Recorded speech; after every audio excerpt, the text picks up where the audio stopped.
The Southern Alberta Council on Public Affairs acknowledges that we are gathered on the lands of the Blackfoot people of the Canadian Plains, and we pay respect to the Blackfoot people, past, present, and future, while recognizing and respecting their cultural heritage, beliefs, and relationship to the land. We offer respect to the Métis and all who have lived on this land and made Lethbridge their home. We're about to begin today's presentation. My name is Kristen Krein. I'm your moderator today. Welcome to the 57th year of Sampath. Every time I read that, it's just so impressive. They're a non-for-profit organization with board members working to bring you weekly presentations on local to national current issues. Very excited today to have Sampath, who is going to be speaking on the evolution of tea. Are there health benefits drinking specific varieties? I had the pleasure of hosting Sampath earlier last month on a similar presentation, and you were all in for a treat. So we're all aware of the format, 30 minutes of a presentation followed by a question and answer. So if you could all please warmly welcome Sampath Walgama.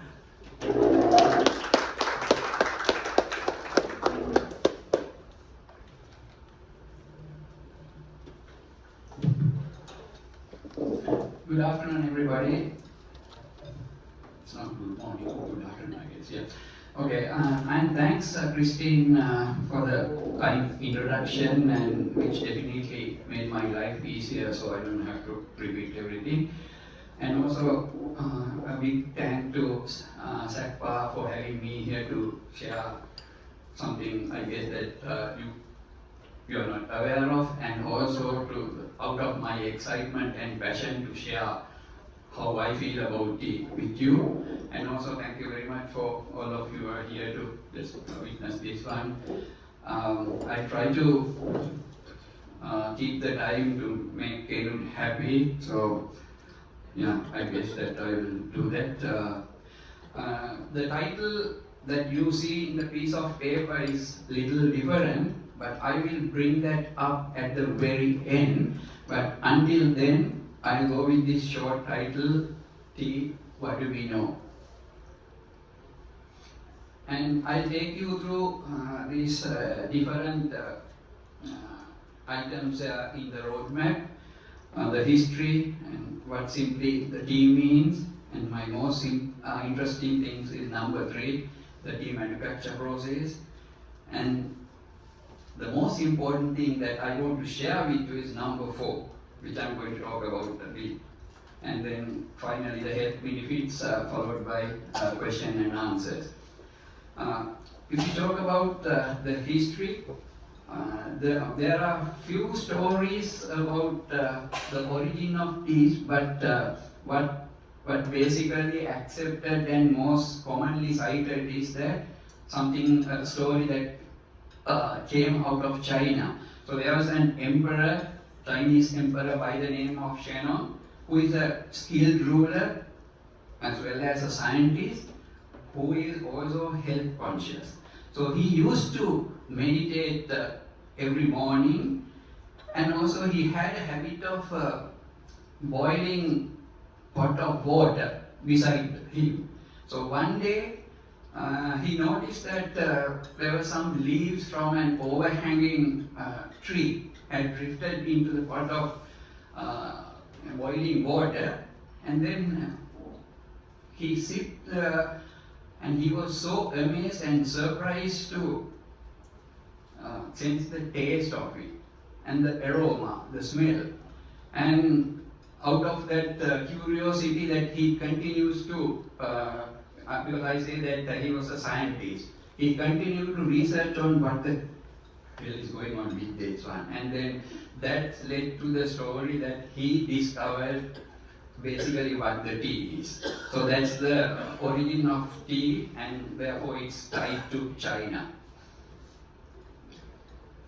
And then comes to the history of Sri Lankan tea, where I'm originally from Sri Lanka, and we also have a very rich history of tea in Sri Lanka. We were under British in late 18th and early 19th century, and we had coffee at that time. the all country it's coffee.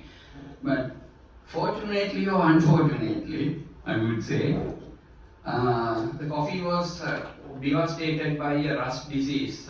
We call that coffee rust, and it wiped out the entire coffee plantation.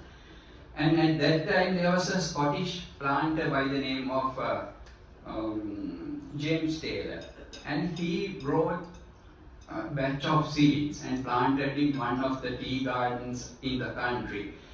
There were reports to the effect that one tea plant brought few tea plants brought, and you can still see that the one tea plant that very first time that somebody brought, it's still in the Royal Botanical Garden. But this guy brought a batch of seeds and planted in Ceylon, and that we considered as the birth of the commercial tea industry, because there were so many plants. And that's the time that we say that he set the path to becoming the land of best tea. So for the same reason that we consider James Taylor as the father of tea in Sri Lanka, and here and this is the monument place in that the first place. So there's a tea garden by the name of Walgama, and it says the first commercial tea plantation of Sri Lanka planted by James Taylor. So that's the origin of tea in Sri Lanka. And so it happened in 1867, and we are proud and boast of 150 years of celebrating Ceylon tea. And since then, tea has evolved into this level that when you go to Sri Lanka, you can see this type of very nice and picturesque thing as you climb up the hills and go elsewhere in the country. So much so, tea is now tied to the humans, to man, and also to the society, which amply described like this. So imagine what our mornings would be if that emperor, the Chinese emperor, had scooped that the leaves out of that boiling pot. See, this is how we describe the affinity and how the tea tied up to the people and the society. And I'll go and talk about something about tea. But in simplest term, it's nothing but a beverage that made up by steeping either the dried or the processed leaves of the tea plant. Please get this point very clearly. I'll come back a little later on the same thing. So what I want to say is that the dried or processed leaves of the tea plant, which we call scientifically as Camellia Sinensis. And then this is the most interesting thing, and something that I like to talk about, but I'll go very quickly. So tea production, which you would have seen that in previous or many occasions. This is something that I was highly elaborated and talked about, which I say that's the journey from the field to the cup. Right? And the journey starts as these women pluck tea from the field. So that's the very first step of the journey.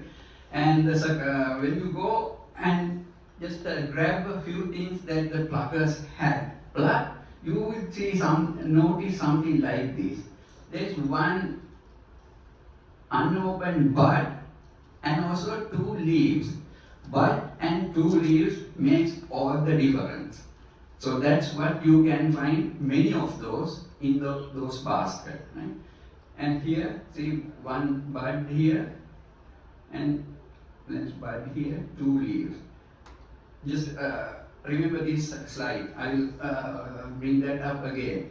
So those pluckers, they pluck from here. But anybody can go down further, pluck from here, pluck from here.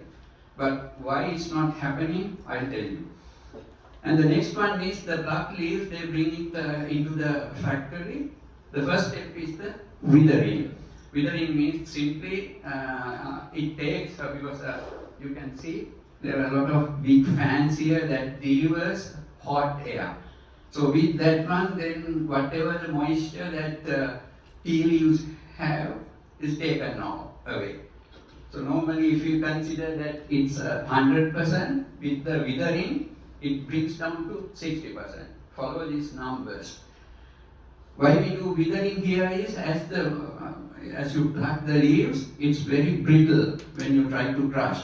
But we need it to be very rubbery and which you can twist it at the next stage. So therefore, in order to make it rubbery, and we call it malleable, something like that, so you do the withering.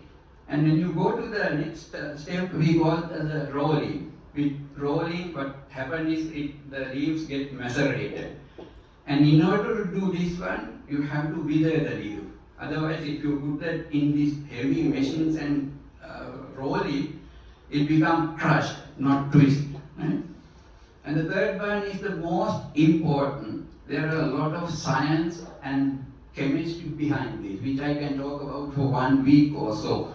So many things. But the key thing is, this is where the fermentation takes place and all the flavor profiles and the aroma, taste and everything develops here. Right? And the important thing is, it is very carefully operated step, because if you let it ferment for a long time, in addition to developing flavor compounds, the profile, unwanted substance also get into the system and the teas become of no use. So therefore you have to time it. Those guys who are involved in these stages, they know exactly which time that they can stop the fermentation. It's like 1.5 hours, 2 hours, 3 hours, depending on the external temperature. And then how do you stop that? That's the next step. It's called the firing or drying. So with this one, it fires or dries at a temperature of like 100 degrees, 150 degrees, to that level. And in that process, if you can remember, the earlier the moisture was at 60%. Now it brings down to 3%. It's because of the 3% that you can store tea indefinitely, like for 2-3 years. And also the fermentation stops with whatever the flavor profiles and everything develop, it stops now. And this is the characteristic color that you get out of tea. What you see is this brownish dark color tea is because of this process. Until this process, that it was more greenish, right? And then here's the one that I want to bring up again. If you, one bud, 2 leaves, if you pluck, for instance, if you pluck from here, beyond this point, down here it's more fibers, which we don't want to in the final tea. So that's why we use this color separator, because when there are fibers and it looks like this color. When the tea goes through this machine, it's very sensitive to color and everything, and it removes all these things, and it's only the black color tea particles or tea leaves coming out of that machine. And the next one is the grading or sieving. The color separated teas go through another machine which has revolving sieves of different pore sizes. So as it drops here is the sieve with the biggest pore sizes. It separates that part, and then it drops here, next size, like that. Can anyone guess at what drops at the bottom after this? Different sizes separate from here, this one here, this one here. What drops right at the bottom without going through any sieve? What would have been? Stems and stones? No, the stems and stones is big, so if at all, then it should be separated from here. Yes, correct, that's dust. And dust also a grain, right? And then the most important thing is the tea tasting. So once separated, the tea tasters do this job. They are professionally well-trained guys that they train their tongue and everything to taste. They can detect subtle differences. And fortunately or unfortunately, they are deprived of smoking and having all hot stuff and then chewing betel. So they are deprived for life, because if they do that, they cannot do the tasting properly, right? So after tasting, and it goes to auctions, and from the auctions, buyers buy teas.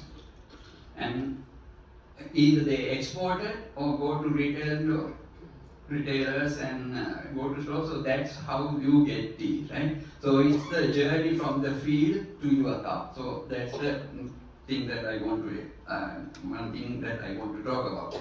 And the next thing is, I was talking about this one, the grading of CV, and you get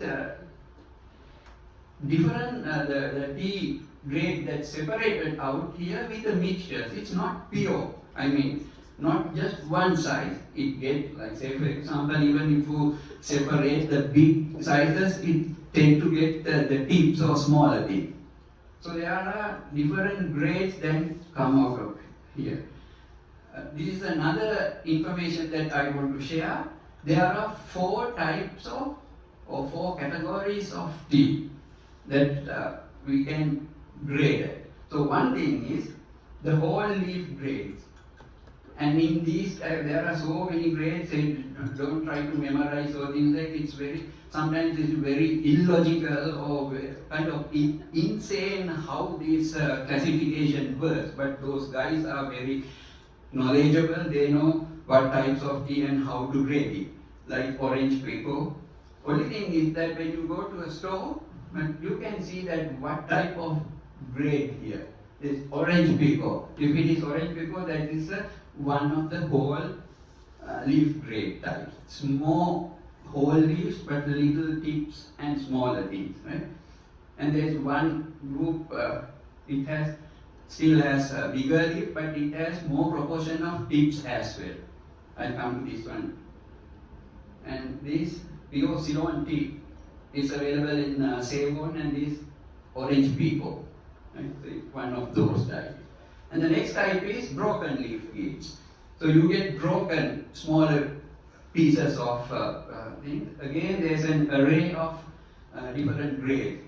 Again, you can see that the grade is indicated here, FBOP, for finest broken orange pekoe flowery. So it's insane how these names came into being, but just forget about that. Fanning's grade is another grade type. It's good tea. BOP Fannings. Most commonly thing that you can see is BOP Fannings. Right? And then the dust. I was talking about the dust. And even you can see that dusty.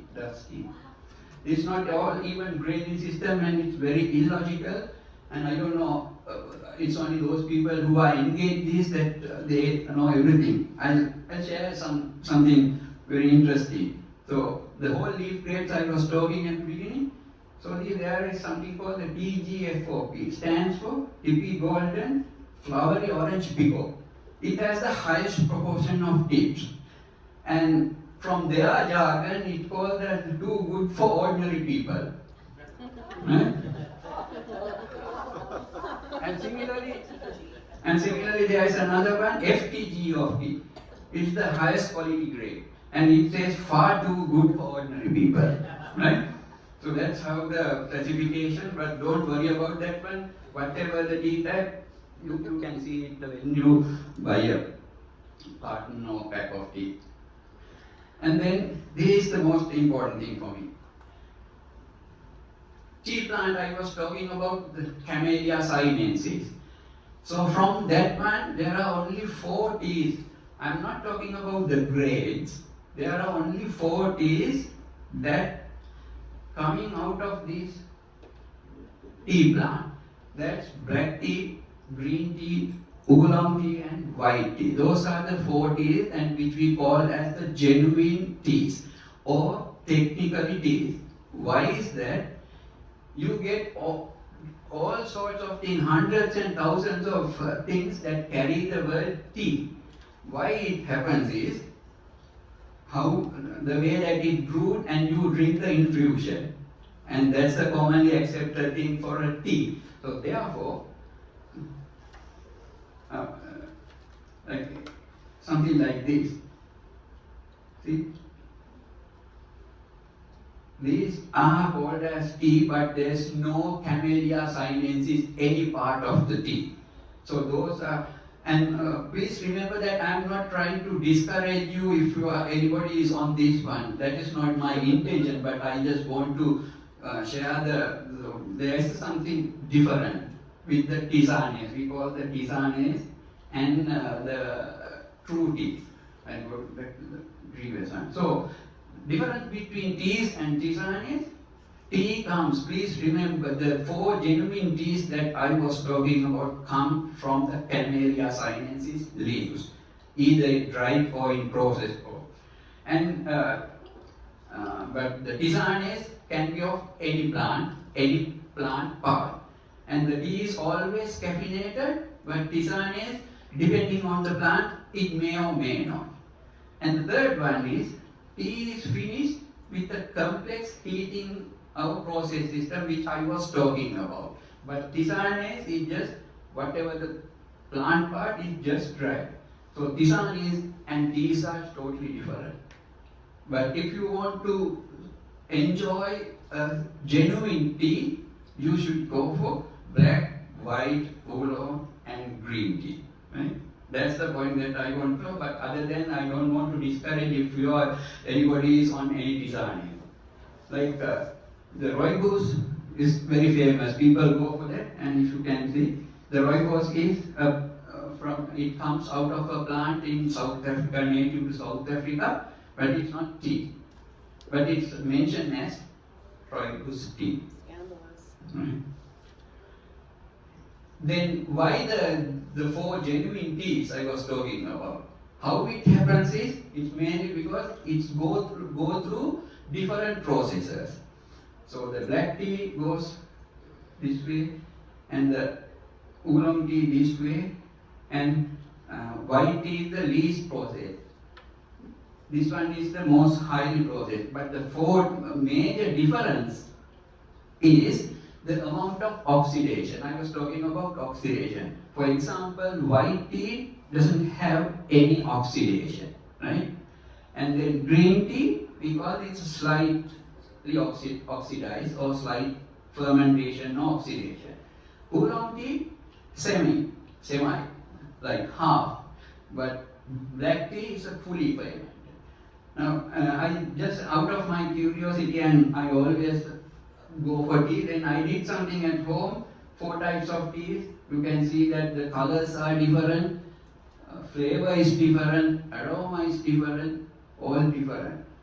No darker black tea, oolong, see the color differences, and the smell is totally different. You can sense it without like sitting on that one.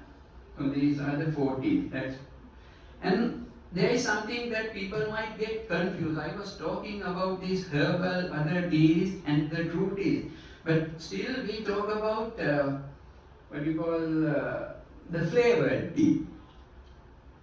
Flavored teas, if it happens with black, oolong, white or green, it's still 4 teas, but it's flavored. That's a different story altogether. Say for example, my favorite is I use crushed ginger on my tea. So that becomes a ginger tea, but it's still black tea. If you do it cinnamon, some people do sprinkles some cinnamon, so it becomes cinnamon tea, but it's not tisane. Don't get confused with that one, right? Did you get the point? Right? And some used to have lemon kind of thing, so it becomes lemon tea, but it's still one of those. We normally go for flavor for the black teas, but still you can have flavors on other tea types, also oolong, white, and green. Right? And one other thing also, I was talking about the traditional way of processing teas, which we call the orthodox, the one that I was talking about fermentation, that kind of thing.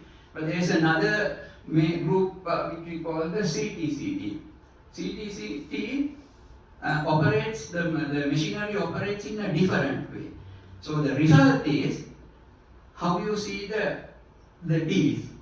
If you go to this one, you can see that the orthodox tea is more of like leafy type. It's a more twisted type.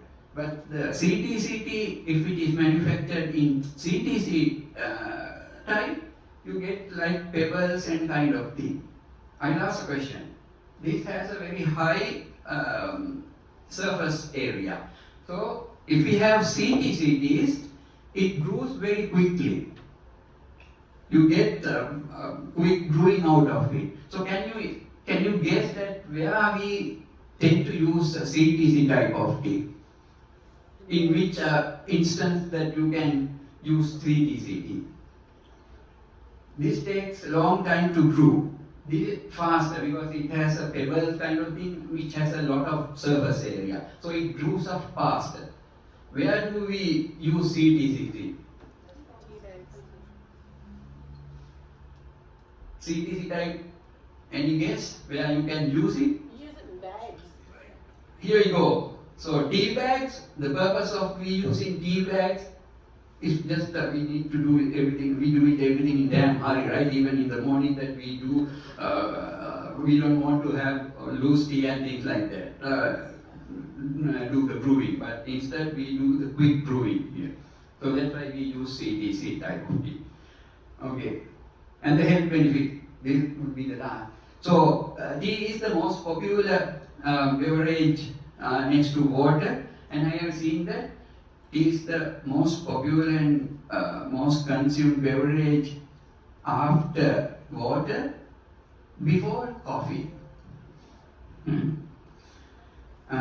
If you go for the I'll go through very quickly, otherwise this nutrition thing also, that's something that I can talk for weeks and weeks kind of thing.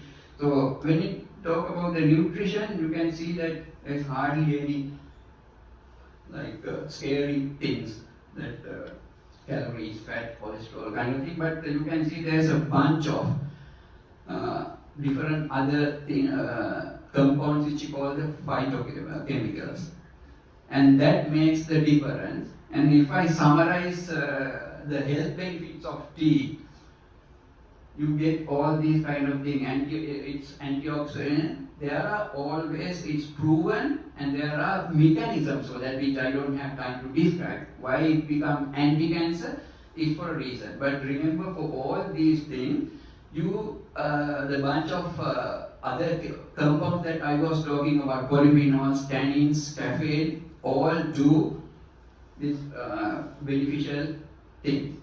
What is more important is this one. So that's the point that I want to say, that I will bring up that the title that you see in the piece of paper, the best type of tea that you can do. While you can have all these 4 genuine teas, I was talking about 4 different teas undergo different processes, and this side, for example, white tea is the least processed. As you go on this continuum, black tea is the most highly processed. So because of the least processed here, these tend to have more of those nutritional compounds. So it's better to have white teas, green teas over this one. But if you can see this one, there are common things, common benefits out of all 4. Say for example, I was told when I went to Umami store. Umami, there's one called Umami, and I wanted to buy some oolong, and you know the guy who was there telling me, if you go for oolong tea, you will lose your weight. Yeah, that's here, losing weight here with this one, right? Something like that. So that's so to answer that kind of question, what best type? The first thing is the 4 types mainly, but if you go towards this side, then you will get more out of it, because it's the way that the teas are processed. And One last thing, so I was talking about the good part of it, and caffeine also is a difference between different varieties you get. It's compared to coffee, you get black tea with more caffeine, white tea, that's the way that it's processed, you get less. If you go to a comparison like this, see, the 4 teas are here, the coffee here, brew, decaf, and final tea. And one negative thing is, if anybody is really want a caffeine boost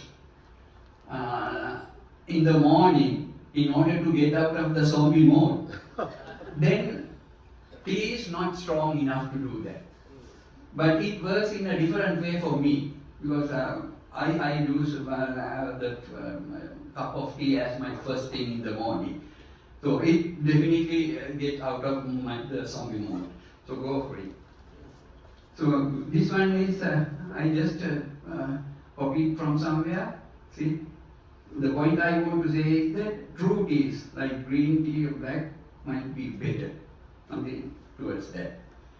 And then the one last thing is that I was talking about this tannin compound. Tannin tends to absorb iron part of our diet. It binds with iron.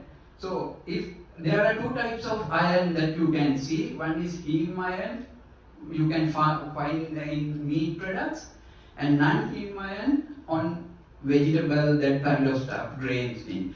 So if you are a vegetarian, then it's not recommended to have tea after meals, kind of tea, because it takes whatever the iron in that one. But meat, you get a lot of iron. So even you have a cup of tea after a meat diet, still it takes something, but still you have some iron left for you, because it has more content. So that's the other thing. In either case, it's better not to have a cup of tea immediately after a meal. And that's all that I have for today. And we all, I will end this with a different note.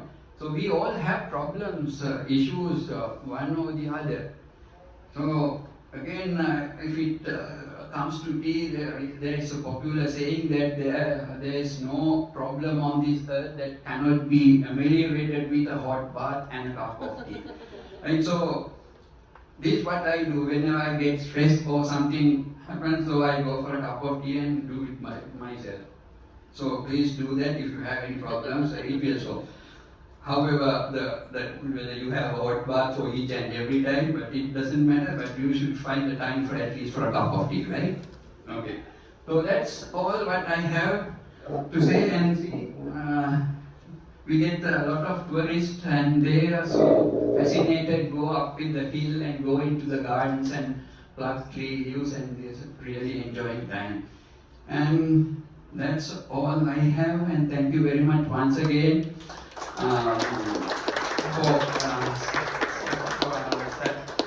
having me here, and also for sharing your time to share my passion and everything. And I'm up for any questions and see. Right?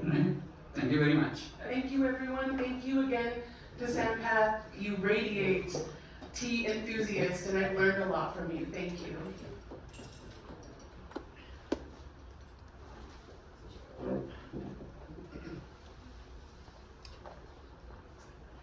Markel is my name. In China, they have tea cakes. This tea is basically made in a brick or a round press. And apparently the story goes that the tea used to be too bulky to export by camel, etc. So they started pressing these. So I just wonder, did Sri Lanka ever, or Ceylon, Sri Lanka ever adopt tea cakes? Or is it only available in China? Do you know anything about that? It's a great question, Mark. As far as I know, Sri Lanka doesn't produce any tea in the form of bricks.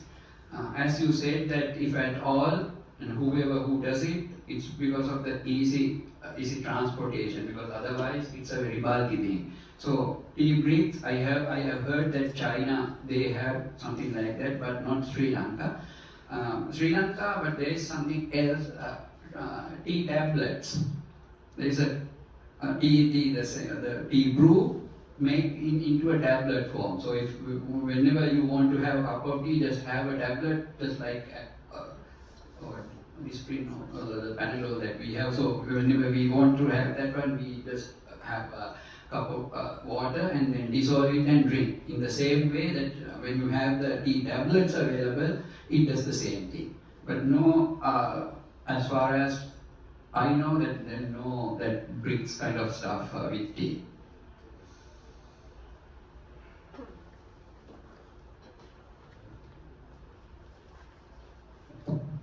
Carol Darmody, thank you so much. It was very interesting. You mentioned about coffee rust in Sri Lanka. What kinds of things affect the tree or the tea plants? Do they have to be sprayed to control diseases, insects? Thanks. I wish that I have 2 or 3 hours to answer that question, because my specialty, even though I talk about the tea in general, my specialty is the pest management in tea. So tea gets an array of pests like insects, diseases, and also weeds. We take all these as pests. So tea gets a lot of pests, and consequently we use a lot of pesticides. There is a serious issue with the pesticides being used on tea, because this is something that we drink, right? What we have a strong or very big program, okay, that you have to spray as the situation demands. Say for example, for this insect, if you see that, you have to spray it to control it. But there are this is something, a lot of regulations in the amount of pesticides you can find in these teas, because the buyers are so stringent on these types.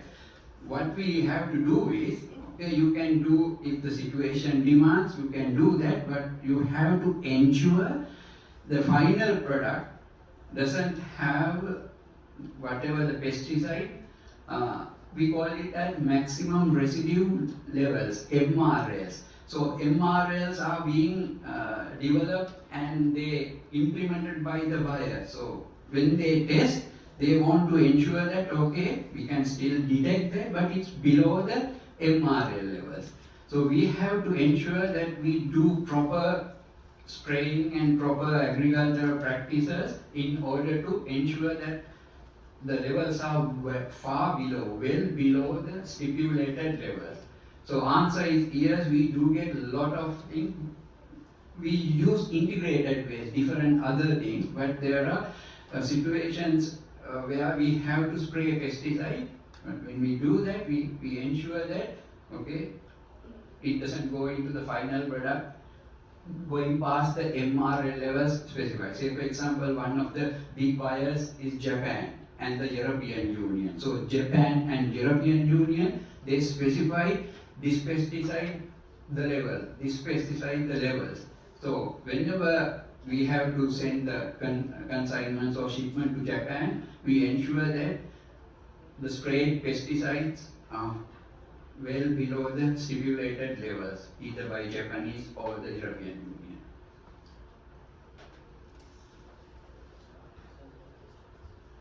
Thank you very much, Sampath. That was a very interesting talk. Congratulations.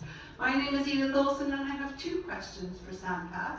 My first question is because I am from Scotland, so I saw that that gentleman that brought the teas was from Scotland, and I know we don't grow tea in Scotland. So where did you get those plants from? That's my first question. My second question is Sri Lanka still growing those original plants, or has there been tea breeding plants, like hybrids or development of the tree species since those days? Thank you.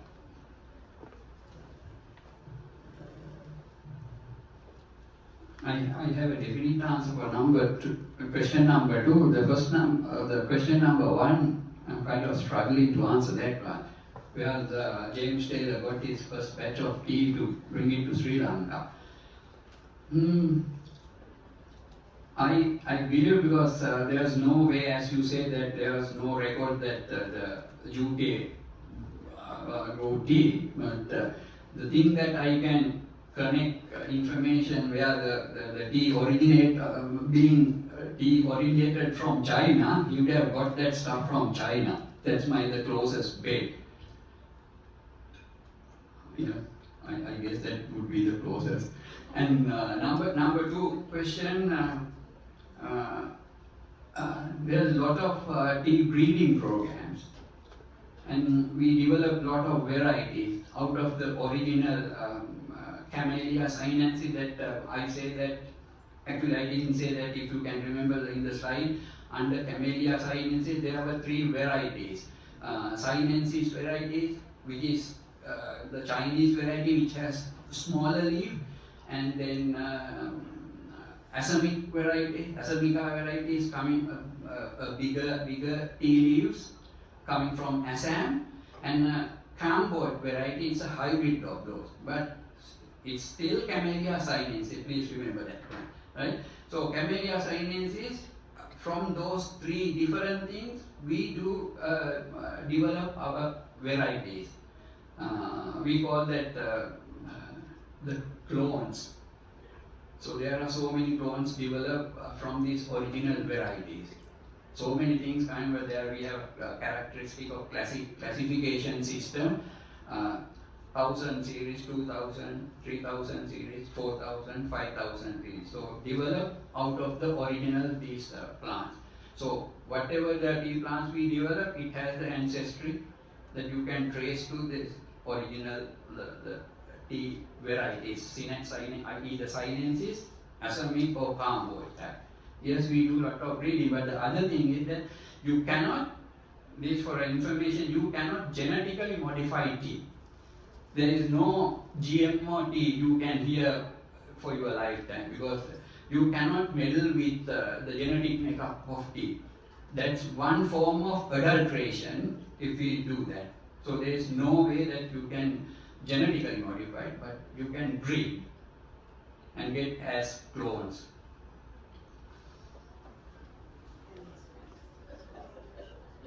Hi Sampath, my name is Henning Mundler, and I used to be in the previous life a plant breeder for many years, but not with tea. But I have peripheral experience with tea in southern India and the Nilgiri Hills. I worked with tribal people there in the 60s, and they started growing tea, and I was able to see it 50 years later in 2017, my most recent visit. The tea plants were going well, and it was very good because throughout the year they could have some income, these tribal people. So my question is, in terms of the breeding programs, do you have any idea of the longevity of plantations? Now, we were told around 100 years, but I don't know. I saw 50 years later, and they still look pretty good. By the way, we visited a tea factory in Sri Lanka, my family and I, and yes, we were told that dust, that's the one that you buy in Sri Lanka. The good stuff is all exported. That's right. Okay, I'll start from the very last thing. Yes, dust is for local consumption, because Sri Lanka mainly depends on tea for the foreign exchange. So whatever goes out is the best. Unfortunately, people say we are left with all rubbish or something like that, but it's not the case. Even though the dust is the one that I was talking about at the bottom and things like that, and it's cheap and available, but it has very strong flavor. So those who are like labor kind of jobs, or those who exhaust after work kind of thing, they definitely go for a big boost with this dust kind of thing. But unfortunately, that's the only thing available for a few other things. Only thing available in Sri Lanka, not that far good type of tea to Sri Lanka. But to answer that breeding thing, tea there are two tea plants, like one we call the seedlings. Seedlings, and one thing is that you get the clones. The seedlings, they have a long lifespan compared to clones. So the clones, that something that we develop. So when it comes to the longevity, I don't actually have anything in numbers to say how long the clones live. But generally, we consider and we regard any type of tea to be productive for at least for 30 years. So for 25, 30 years, it continues to give thing, and you know that the frequency of harvesting is weekly. Just imagine how much the tea plant gives us. Every week we harvest. For how long? 25, 30 years. And again, in order to make, the other thing, very interesting thing, tea plants grow about 5-6 meters tall. But we don't let it grow that much, you cannot harvest. So therefore, once in regular intervals, once in 3 to 4 years, we prune the plant. We take the entire top and it starts growing and regenerative kind of thing. We want to let the plants to grow into flowering stage. See how much the pains that we inflict on tea plant. One is that we smash everything once in 4 years, and weekly we strip off everything. For how long? 35 years.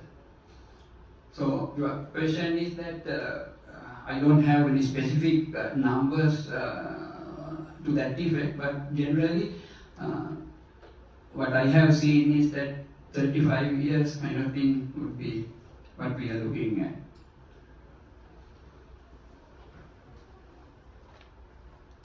Thank you. My name is Sheila McHugh. I do the tea ceremony at Japanese Gardens once a month, so I'm really putting in a plug to come and visit Japanese Gardens and see this. And one of my introductions is a little bit about the history of green tea and how it came about. The story is that in the 1100s there was a Buddhist monk whose name was Asao, who was very interested in growing tea, and had a small greenhouse where he would practice with tea seeds. And one day he saw a piece of burlap on the floor there, and he picked it up, and lo and behold, there were some 3 or 4 leggy green tea sprouts, and of course green because they were undercover and they had to produce their own chlorophyll. He probably looked at this and said this great old Japanese phrase, "Omoshiroi desu ne," which means, "My, isn't that interesting?" So eventually he began to cover his little tea plantation plants with burlap, or seeds with burlap. They grew up green. He crushed these leaves and of course added hot water to them, and eventually he got a bit of a rough powder. And over the years, that green tea powder, matcha it's called, was refined, and now these days any tea ceremony anywhere, and at the gardens we use a very refined green tea powder. So thank you for allowing me to put in a plug. Come to Japanese Gardens and see the tea ceremony. You'll have to go online to find out which Sunday it is. I used to do it every Sunday, but not anymore. But please come, and maybe you can have a cup. Thank you. Thank you very much for that great piece of information. In fact, this is something coincident. I was looking for ways that I can come and enjoy the tea ceremony at Japanese garden. So I'll connect with you after this. And you're talking about matcha. I did not specifically mention that one, but it's a green tea. So it's one of the 4 genuine types. I was talking about the genuine types. So matcha is green tea.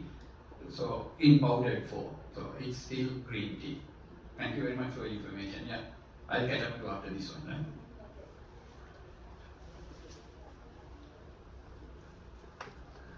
Annalendo, thank you so much for a very informative talk. So a couple of questions.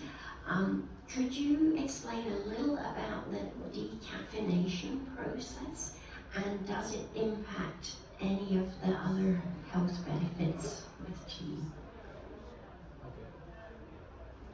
Other questions? Okay. Again, I'm sorry that I can answer one part of the question. The first part is the process of decaffeination. I'm actually no idea into that how we process to decaf.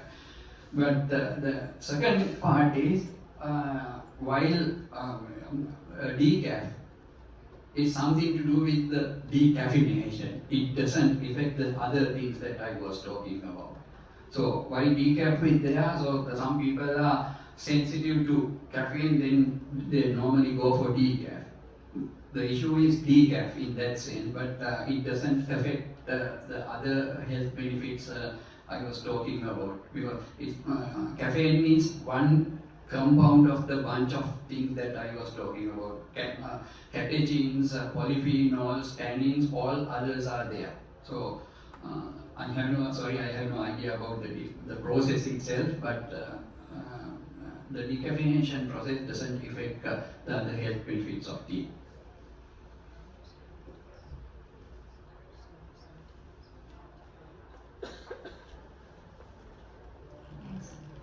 Hi, my name is Carol Sakia. We tend to use orange pekoe in our house, but we don't like really strong dark tea, so we'll reuse a bag several times. So are we getting anything out of it by the second or third or fourth use? Or is it just pale water?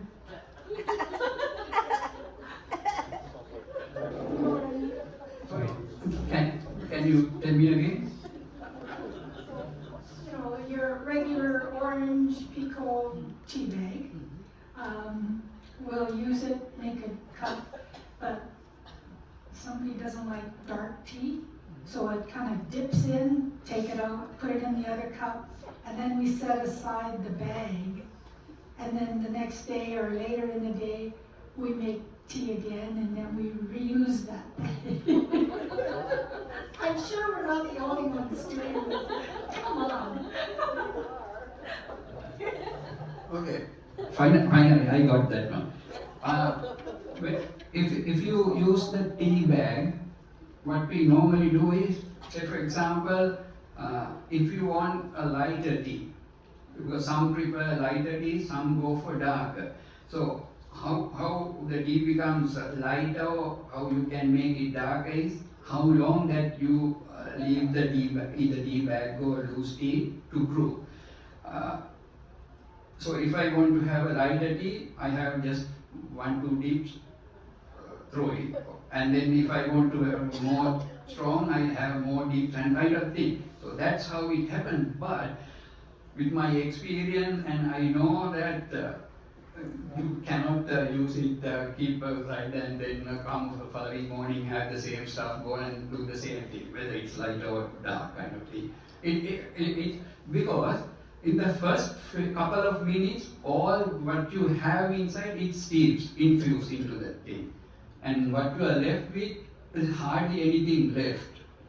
Go for another round. So don't do that in your mind.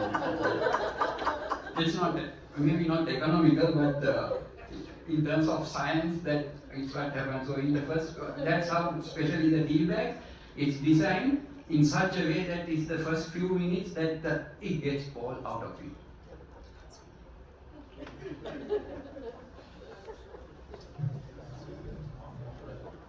Down from the Latterstone. Thank you very much.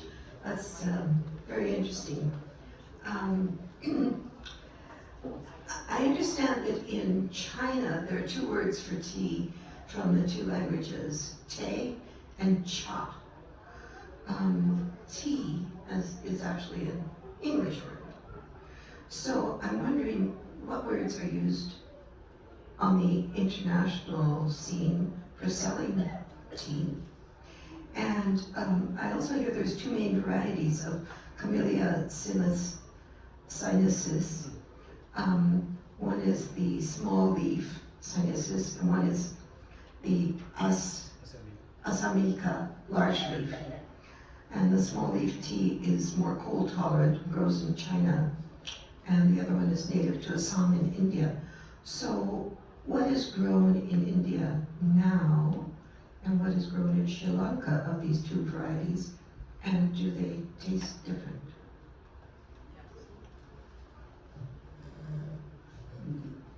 The varieties that I was talking about, the Asamica, Sinensis and Camwood, they are, by virtue of all things, they are different. And like Asamic varieties better growing in India and the Sinensis in China, that's correct. But what we have is mostly the Sinensis. And we get all other clones or different varieties developed from that mother stuff. It may be, if I can remember, it's Sinensis mainly, but we do have the Asamic and the Camwood varieties, right? Then about that naming, tea is something is at the very end of that spectrum, so it starts with chai. So it used interchangeably. And say for example, there is nothing, at least to me, there is nothing called the chai tea. But those two are the same. So chai or what is the other one that you were talking about? Chai, and that's the kind of tea comes from those two words. So either you can use tea, which it does in more international way, but still you can use chai or chai kind of tea. But there is no chai tea. But I have seen that it's happening, but it's not correct kind of thing.